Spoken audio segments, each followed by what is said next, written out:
here. Abyss doesn't know about it yet, but he is getting up his own Nexus. So both players getting up a second base. Abyss was not able to get a second base established in the first game. It really hurt him against the Zerg player off of 3 bases. And now Abyss throwing up a Robotics Bay. I'd like to see him throw up probably a Warp Gate or 2. You can support that many Warp Gates and a Robotics facility off of these 2 bases, and he just needs to be macroing up hard here. He's got quite a bit of minerals. Just needs to constantly warp in units. He's got an Observer in a good position here. Possibly go over the army here. And it looks like Wild is going to start in on these rich minerals. Once the Terran player establishes this gold expansion, going to be able to throw down multiple mules here, and should possibly be making this command center into an orbital command. Mules are way OP on the gold minerals there. Again, with both players on 2 bases, I'd like to see Wild throw up another barracks here. Looks like he's going to get a factory instead, possibly use this factory just for scouting and throw up a star port to get the medevacs going. But instead it looks like the factory is going to throw down a tech lab, which makes me think he may be going for tanks. Abyss is going to retreat back with his army here. Needs to be making probes out of both Nexus. Needs to be done a little bit of a transfer from his main to this expansion here.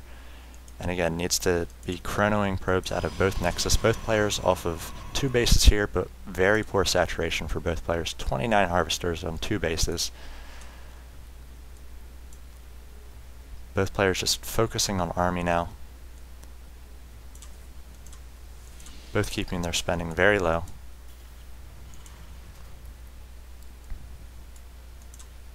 First Colossus comes out for Abyss.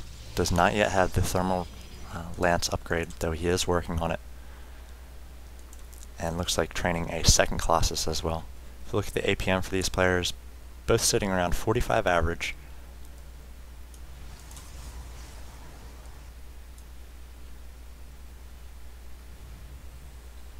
Once these Colossus get the thermal lance, they're going to be able to do a lot of harassment here. He could position himself right outside this base and take down all these supply depots, force Kirk out of this ramp.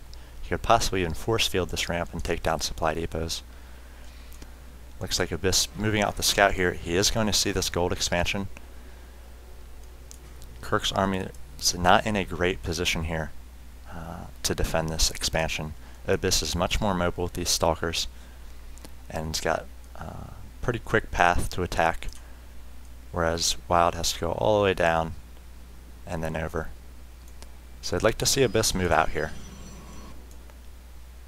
Looks like Wild's going to move out for Abyss's base, and Abyss is going to move out for this expansion, though sees the movement with this Observer and going to pull back his army in case there's an attack. Positioning these Colossus in the back, now with this thermal lance upgrade, very smart. Wild's going to move into position. He did see that probe.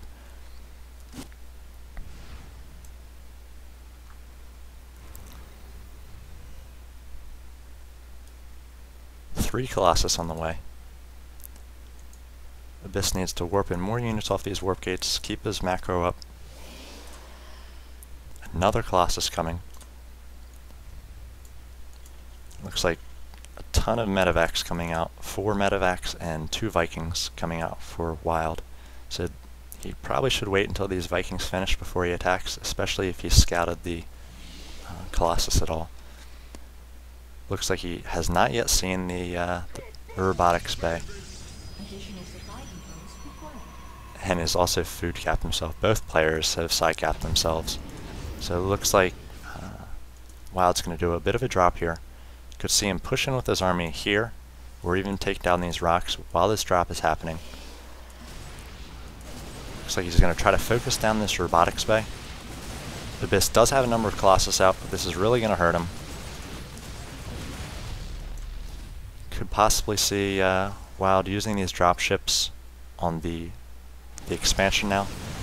I don't really like him losing all these units, leaving them to die. They're not going to be able to do much damage once these Colossus come in.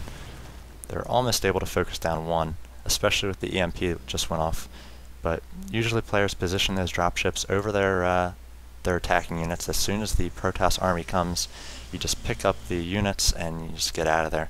And you take no losses. You can do a lot of guerrilla attacks. You can attack with your main force on the front while you do the drops in the back and just yank that Protoss army all around. Looks like Abyss is going to take down these rocks here. Not sure if he knows this is where Wild's army is, though he does now, or if he was just interested in establishing a third base. Wild could possibly establish a third base there for himself. He is getting siege tanks, is getting siege tech, so he could set up a nice defensive choke point here and take his natural. Along with the gold expansion, which does have a planetary fortress, he'd be at quite an advantage mineral-wise. Already, if we look at the income, it looks like both players, 2 bases, 38 harvesters is not enough off these 2 bases. So I'd like to see more harvesters from both players. Very even mineral-wise. Looks like Wild is mined out of his main, so he could possibly lift off this orbital command into this position as he's throwing down another command center here. Looks like we are going to have an encounter here. These tanks do need to siege up in the back. These Colossus are going to be able to shred through the Marines and Marauders. Marines and Marauders are going to rip through the Stalkers out front. The Vikings did go down by those Stalkers, and it looks like Wild's just going to have too many units. If he can stem up and follow these Colossus and take them down, that should spell the end for Abyss. Just not enough units on Abyss's part to support those Colossus. Too many medevacs and a tank in the back. Army tab 3,400 to 1,500, and this is probably going to be it for Abyss. He does have 2 more Colossus here, so they could possibly poke this army. The Immortal can come in and try to take down the Marauders. Wild is going to be able to focus down these Colossus if they do show themselves. He needs to siege up with this siege tank. Really punish Abyss for getting close. More Stalkers warping in, trying to take down these Colossus, or these Marauders. Colossus are doing a great job kiting, both very low here. First one goes down, second one, no shields left, second one goes down. Siege tank finally sieging up, and now Abyss just spent all of his warp gate cooldown.